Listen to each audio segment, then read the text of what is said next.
sœurs, que la paix et la grâce de notre Seigneur et Sauveur Jésus-Christ soient avec vous. Ici est WH Redemption Ministries pour notre dévotion matinale pour ce mercredi 17 juillet 2024. Oui, toujours, frères et sœurs, dans le souci de vous accompagner réveil après réveil et matinée après matinée sur le chemin du royaume de Dieu. Car l'essentiel, frères et sœurs, est dans le royaume de Dieu. La force est en Dieu. La sagesse est en Dieu. L'abondance est en Dieu. Et surtout, l'espérance est en Dieu. C'est pourquoi, frères et sœurs, en toute occasion, et nous devons chercher premièrement le royaume de Dieu et sa justice. Et toutes les autres choses nous seront données en plus. Donc, bon réveil ce matin, mon frère. Bon réveil, ma sœur. Que le nom de l'Éternel soit béni. Que le nom de l'Éternel soit exalté. Que le nom de l'Éternel soit glorifié. Car il nous a permis de pouvoir nous réveiller ce matin. Oui, c'est ici la journée que l'Éternel a faite et qu'elle soit pour nous un sujet de gloire et de louange. Louons l'Éternel, bénissons son Saint-Nom, rendons gloire, frères et sœurs, pour cette journée.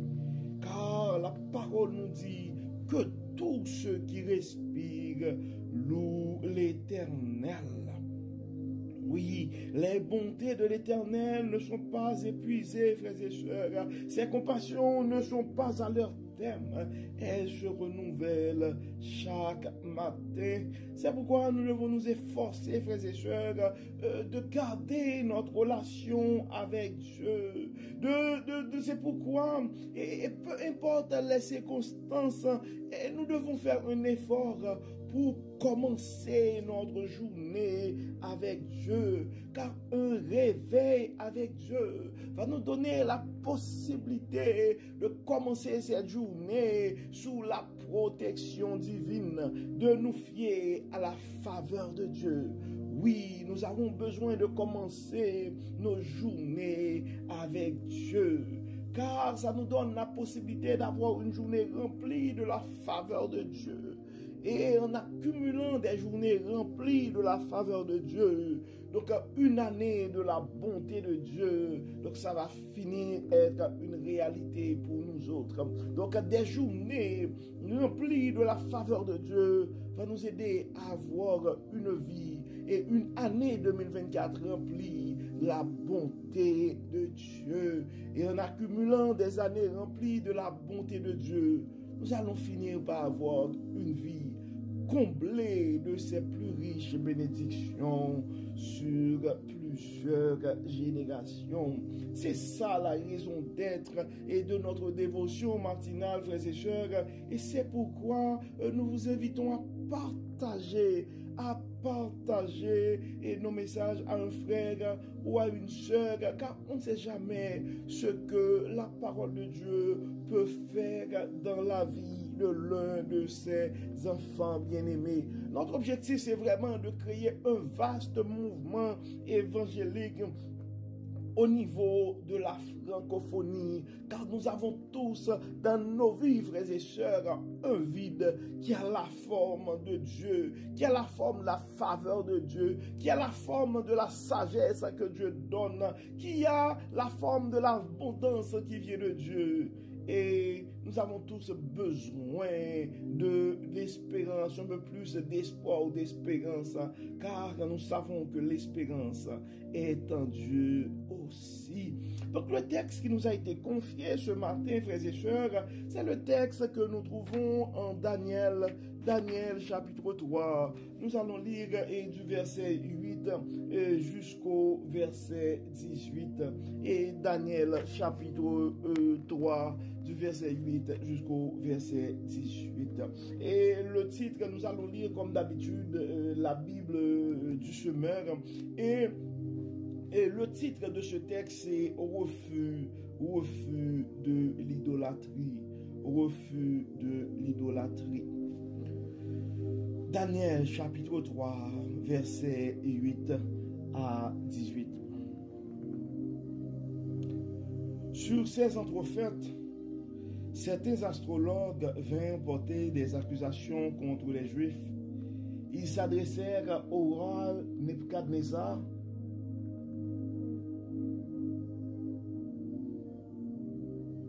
et lui dirent que le roi vive éternellement. Au roi, sa majesté, a promulgué un édit ordonnant que tout homme se prosterne et adore la statue d'or dès qu'il entendrait le son du corps, du fifre et de la cithare, de la lyre, de la harpe, de la double flûte et de toutes sortes d'instruments de musique. Cet édit précise que quiconque refusera de se prosterner et d'adorer la statue sera jeté dans la fournaise ou brûlé un feu ardent. Or, il y a des hommes de Juda auxquels tu as confié l'administration de la province de Babylone, à savoir Shadrach, Meshach et Abednego. Ces hommes-là ne t'ont pas obéi au roi.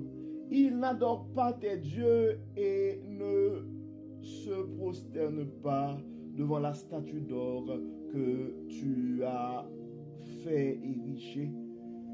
Alors, Nebuchadnezzar s'irrita et entra dans une grande colère. Il ordonna de faire venir Shadrach, Meshach et Abednego. On les amena donc devant le roi. Celui-ci prit la parole et leur demanda: est-il vrai, Shadrach, Meshach et Abednego, que vous n'adorez pas mes dieux et que vous ne vous prosternez pas devant la statue d'or que j'ai érigée? Maintenant, si vous êtes prêts, au moment où vous entendrez le son du corps, du fifre, de la cithare, de la lyre, de la harpe, de la double flûte et de toutes sortes d'instruments de musique, prosternez-vous et adorez la statue que j'ai faite. Si vous refusez de l'adorer, vous serez jetés aussitôt dans la fournaise où brûle un feu ardent. Et quel est le Dieu qui pourrait alors vous délivrer de mes mains? Shadrach, Meshach et Abednego répondirent au roi: Ô Nebuchadnezzar, il n'est pas nécessaire de te répondre sur ce point. Si le Dieu que nous servons peut nous délivrer de la fournaise où brûle un feu ardent, ainsi que tes mains, ô roi, qu'il nous délivre. Mais même s'il ne le fait pas, sache bien, ô roi, que nous n'adorerons pas tes dieux et que nous ne nous prosternerons pas devant la statue d'or que tu as fait ériger. Alors, frères et sœurs, vous pouvez comprendre, et vous savez probablement la fin et de l'histoire. Et en fait, nous allons continuer à lire ce texte, et parce que dans le verset 19, ça dit: alors Nebuchadnezzar fut rempli de fureur contre Shadrach, Meshach et Abednego, et son visage devint blême. Il reprit la parole et ordonna de chauffer la fournaise 7 fois plus que d'habitude. Puis il commanda à quelques soldats vigoureux de la garde de ligoter Shadrach, Meshach et Abednego et de les jeter dans la fournaise ardemment chauffée. Aussitôt, les 3 hommes furent ligotés, tout habillés avec leurs pantalons, leurs tuniques et leurs turbans, et jetés dans la fournaise où brûlait un feu ardent. Mais comme sur l'ordre du roi, on avait fait chauffer la fournaise au maximum, les flammes qui en jaillissaient firent périr les soldats qui y avaient jeté Shadrach, Meshach et Abednego. Quant à Shadrach, Meshach et Abednego, ils tombèrent tous les trois ligotés au milieu de la fournaise où brûlait un feu ardent. Maintenant, nous allons lire la portion qui commence à partir du verset 24, dont le titre est « Et Dieu intervient ». Nous sommes toujours dans Daniel chapitre 3. Maintenant, le verset 24. C'est alors que le roi Nebuchadnezzar fut saisi de stupeur. Il se leva précipitamment et s'adressant à ses conseillers, il demanda: n'avons-nous pas jeté 3 hommes tout ligotés dans le feu? Ils répondirent au roi: bien sûr, majesté. Eh bien, reprit le roi, je vois 4 hommes sans lien qui marchent au milieu du feu sans subir aucun dommage corporel. Et le 4e a l'aspect d'un fils des cieux. Verset 26. Puis Nebuchadnezzar s'approcha de la porte de la fournaise où brûlait un feu ardent et se mit à crier: Shadrach, Meshach et Abednego, serviteurs du Dieu très haut, sortez là, de là et venez-y. Alors Shadrach, Meshach et Abednego sortirent du milieu du feu. Les satrapes, les préfets, les gouverneurs et les conseillers du roi se rassemblèrent autour de ces hommes. Ils constatèrent que le feu n'avait eu aucun effet sur leur corps, qu'aucun cheveu de leur tête n'avait été brûlé, que leurs vêtements n'avaient pas été endommagés et qu'ils ne sentaient même pas l'odeur du feu. Alors Nebuchadnezzar s'écria: loué soit le Dieu de Shadrach, de Meshach et d'Abednego, qui a envoyé son ange pour délivrer ses serviteurs qui se sont confiés en lui et qui ont désobéi à mon ordre. Ils ont préféré risquer leur vie plutôt que de se prosterner et d'adorer un autre Dieu que le leur. Voici donc ce que je décrète: tout homme de quelque peuple, nation ou langue qu'il soit, qui parlera d'une manière irrespectueuse du Dieu de Shadrach, de Meshach et d'Abednego sera mis en pièces et sa maison sera réduite en un tas de décombres, parce qu'il n'existe pas d'autre Dieu qui puisse sauver ainsi les hommes. Ensuite, le roi fit prospérer Shadrach, Meshach et Abednego dans la province de Babylone. Donc, frères et sœurs, nous venons en fait de lire Daniel chapitre 3, verset, nous avons commencé dans le verset 16 et donc jusqu'au du verset, disons du verset 8 jusqu'au verset 30. Donc, c'est l'histoire de ces 3 jeunes, et Shadrach, Meshach et Abednego. Des jeunes qui, malgré la menace du roi et au péril de leur vie, ont pris position pour leur Dieu. Ils ont tenu ferme et ne pas abdiquer à leur foi. Ils n'ont pas renoncé, et non, ils n'ont pas renoncé à leur foi. Non, et ils n'ont pas abandonné leur foi pour adorer et pour adorer un œuvre fait, et pour adorer en fait la statue d'or du roi. Donc oui, ils ont refusé l'idolâtrie au péril et de leur vie. Et on voit, frères et sœurs, quand on se positionne pour Dieu, quand on se met à risque pour Dieu, eh bien, notre Dieu ne va pas nous abandonner. Et des fois, des attaques, et que si nous sommes sujets, l'objet de certains, et des attaques de l'ennemi, en fait, nous devons comprendre que ces attaques sont là pour faire briller la gloire de notre Dieu. Nous devons nous rappeler que le pari de Dieu, c'est le pari gagnant. Et nous devons nous rappeler que nous devons avoir le courage de nous positionner pour Dieu. Car notre Dieu, c'est un Dieu fidèle. Il n'abandonne jamais.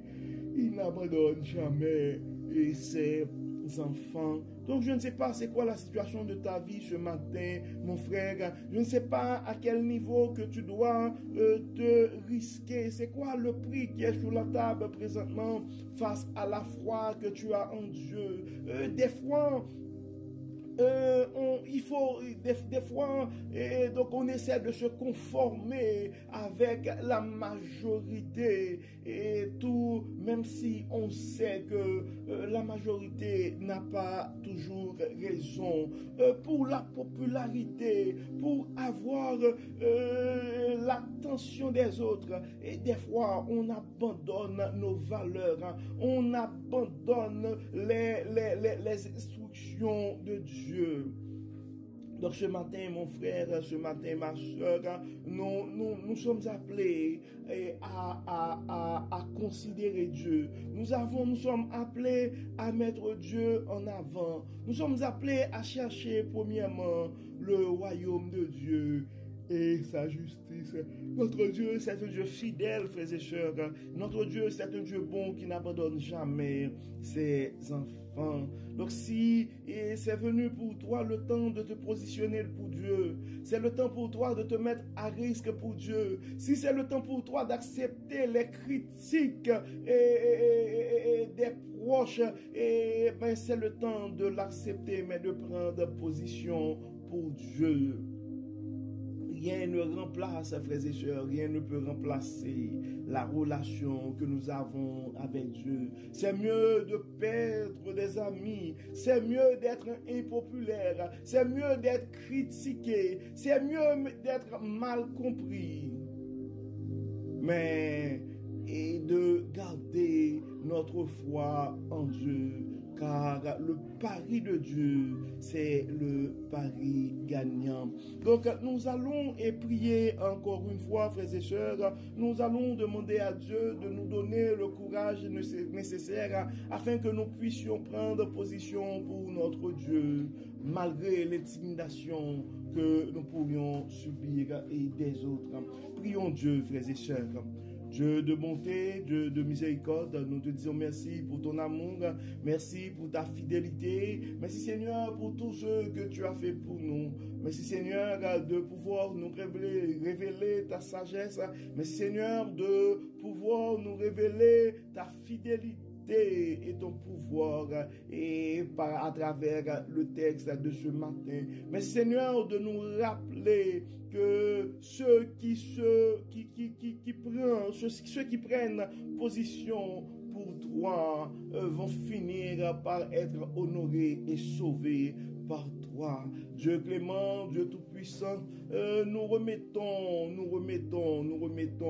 et les différentes familles qui nous écoutent présentement entre tes mains. Chaque frère, chaque sœur et qui est en train qui a un défi quelconque qui pourrait mettre en péril leur foi, qui pourrait les porter à se mettre à risque pour toi. Nous donnons, Seigneur, de les donner le courage nécessaire, la foi nécessaire, la conviction nécessaire pour toujours prendre position pour toi. Nous avons, particulièrement dans certains coins à travers le monde, sur le continent africain ou dans d'autres coins du monde, où nous avons des frères, des sœurs et qui n'arrivent pas à exercer leur foi. Ils sont persécutés à cause de leur foi. Nous te remettons, Seigneur, ces frères et sœurs entre tes mains. Nous remettons entre tes mains chaque personne qui est persécutée ce matin